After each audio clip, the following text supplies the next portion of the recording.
Равиль Магомедович Сакиев қылмыстық кодекстің 24 бабының 3 бөлігі, 99 бабы 2 бөлігінің 7-9 тармақтармен 293 бабының 3 бөлігімен кінәлі деп танылып, оған қылмыстық кодекстің 24 бабының 3 бөлігі, 99 бабы 2 бөлігінің 7-9 тармақтармен 15 жылға бас бостандығынан айыру жазасы, қылмыстық кодекстің 293 бабының 3 бөлігімен 7 жылға бас бостандығынан айыру жазасы тағайындалсын.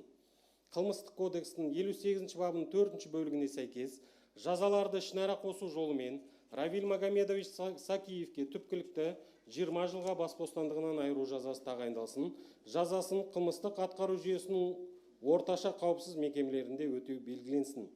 Сакиевке жазасын өтеу мерзімі үкім заңды күшіне енген күннен бастап есептелсін.